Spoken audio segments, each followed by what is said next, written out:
Sir आज पूरे बिहार में के आज अब पहुंचे हैं आप कैमूर जिला में संविधान बचाओ संकल्प करा, क्या पर्पस है सर?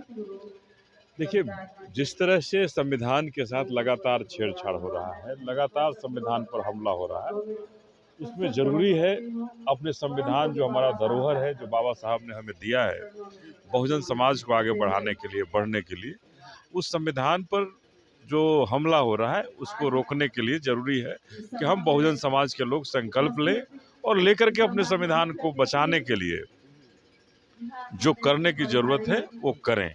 2024 का लोकसभा का चुनाव काफी नजदीक में, ऐसे में बीएसपी का क्या स्टैंड है? देखिए, ये संविधान पर जो हमला हो रहा है, तो जब तक बहुजन समाज पार्टी की माननीय अध्यक्षा बहन मायावती जी जब तक प्रधानमंत्री कुर्सी पर नहीं बैठती हैं, तब तक न हमारा संविधान बचेगा और न हम बहुजन समाज का कल्याण हो सकता है।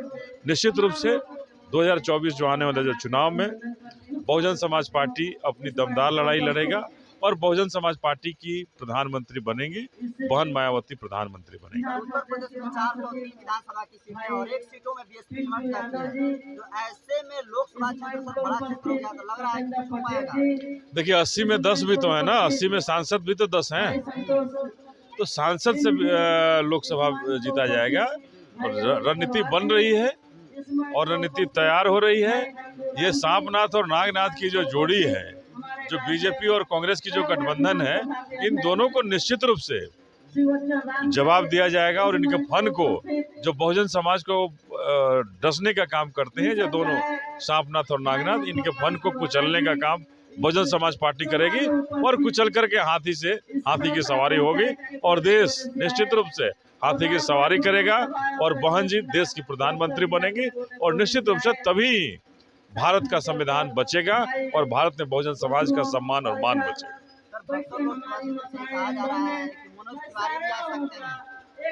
देखिए, कौन आ सकता है, अभी लड़ाई है, कोई लड़े, लेकिन बहुजन समाज पार्टी यहाँ सब पर भारी पड़ेगा, ये भी तय है। लड़ाई जो लड़े उसमें कहीं कोई नहीं है, कोई तिवारी लड़े, कोई बाबा लड़े, कोई सिंह लड़े, कोई सॉन्ग लड़े, कोई सामंतवादी और मनु व्यवस्था लड़े, लेकिन बहुजन समाज सब पर भारी होगा, ये तय है। और बक्सर की तमाम जनता, बहुजन समाज के लोग ये समझ गए हैं और कि आज तक जिस तरह से यहाँ सामंतवादी और मनुवादी व्यवस्था बक्सर पर राज किया है, बक्सर का सांसद बनते रहे, लेकिन बक्सर का कभी भी कल्याण नहीं हुआ है, बक्सर के लोगों का कल्याण नहीं हुआ है, बक्सर का कोई विकास नहीं हुआ है। इस विकास को करने के लिए निश्चित रूप से बहुजन समाज पार्टी की जरूरत है और बहुजन समाज पार्टी का जो हाथी निशान है, वो हाथी निशान यहाँ सब पर भारी होगा, ये तय है। बक्सर लोकसभा क्षेत्र जो है ब्राह्मण के गढ़ के रूप में देखा जाता है, यूं कहें तो सवर्णों के गढ़ के रूप में देखा जाता है, तो आप गढ़ में संधमारी कर रहे हैं, सर सफल होंगे? देखिए, ये जो मीडिया के द्वारा जो गढ़ कहा जाता है, अभी तो जनगणना हुई है, ये जनगणना में कहाँ गढ़ रहा उनका, कौन सा गढ़ था? ये 10% वाले लोग, 12% वाले लोग कहाँ से गढ़ बना लिए अपना? ये गढ़, उनके आवाज में इतनी ताकत होती है कि वो अपने आप को गढ़ बना लेते हैं। कोई गढ़ नहीं है और यहाँ वो भी अल्पसंख्यक हैं, बहुसंख्यक बहुजन समाज है। बहुजन समाज जगेगा और बहुजन समाज पार्टी ही सरकार बनाएगी।